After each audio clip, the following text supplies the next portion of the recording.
kangkung yang belum diolah, kita dapat mengolahnya menjadi ini, dan ini.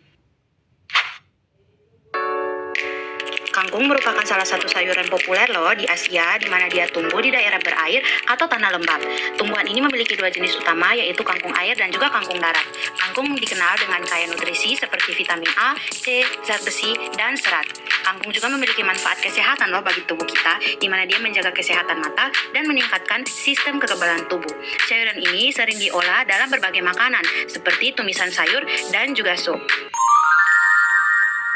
Halo semuanya, perkenalkan nama saya Limina Caroline Jahila. Saya merupakan siswa kelas 12 IPS. Pada kesempatan kali ini, saya akan mempresentasikan budidaya tanaman pangan yang saya ambil, yaitu kangkung. Alasan saya memilih kangkung untuk ditanam karena yang pertama, kangkung itu mudah tumbuh dan dia tidak memerlukan perawatan yang rumit. Yang kedua, kangkung memiliki siklus pertumbuhan yang cepat, hanya sekitar 3-4 minggu untuk dipanen. Lalu yang ketiga, kaya akan nutrisi, di mana kangkung memiliki kandungan vitamin A, C, dan mineral yang penting seperti zat besi yang menjadikan pilihan sehat untuk keluarga.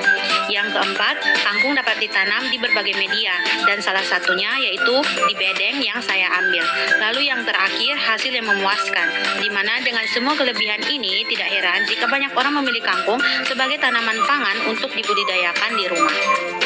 Berikutnya adalah media tanam, dan media tanam yang saya ambil adalah tanah subur dan sekam. Alasannya karena kombinasi tanah subur yang kaya akan nutrisi dan sekam akan meningkatkan kesuburan tanah. Yang kedua, sekam padi akan membantu mempertahankan kelembapan pada tanah dan mendukung pertumbuhan kangkung yang konsisten.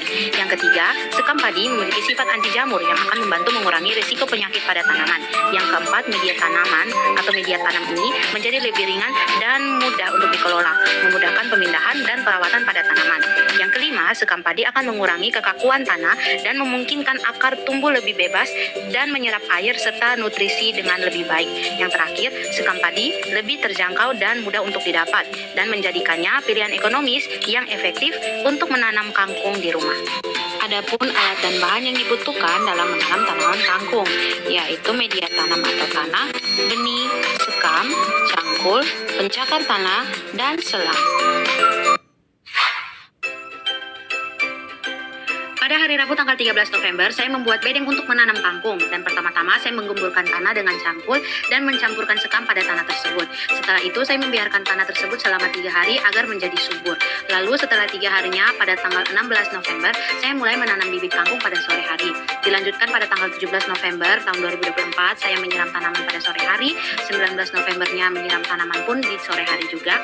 Dan pada 20 November saya mencabut rumput yang ada di sekitar tanaman yang tumbuh, dan hal itu saya lakukan di pagi hari.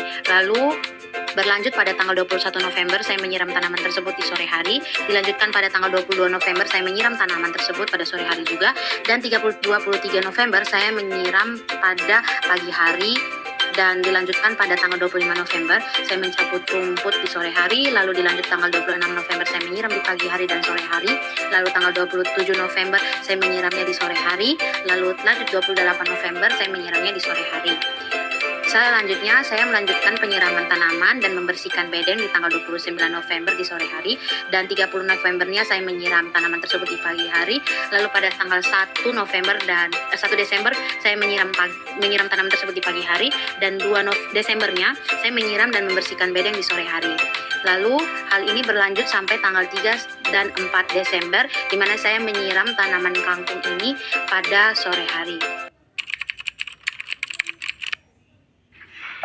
Berdasarkan Kejadian pasal 2 ayatnya yang ke-15, Tuhan memberikan tanggung jawab kepada kita manusia untuk mengusahakan dan memelihara Taman Eden, yang dapat diartikan sebagai panggilan untuk menjaga dan mengelola lingkungan kita, yang termasuk dalam membudidayakan tanaman pangan. Tanggung jawab ini mencakup praktik berkelanjutan yang sejalan dengan tujuan Tuhan untuk kesejahteraan ciptaannya. Dosa telah merusak hubungan manusia dengan alam, membuat pekerjaan pertanian menjadi lebih sulit. Tantangan seperti hama dan perubahan iklim merupakan contoh nyata dari akibat dosa. Dalam hal ini, peran Tuhan dapat dilihat sebagai sumber kekuatan dan hikmat untuk mengatasi kesulitan tersebut. Berbagi hasil bumi dengan yang membutuhkan mencerminkan kasih kita. Tindakan nyata yang bisa dilakukan yaitu terlibat dalam program pertanian yang bisa dilakukan di rumah dan memberikan sebagian hasil panen kepada mereka yang kurang beruntung.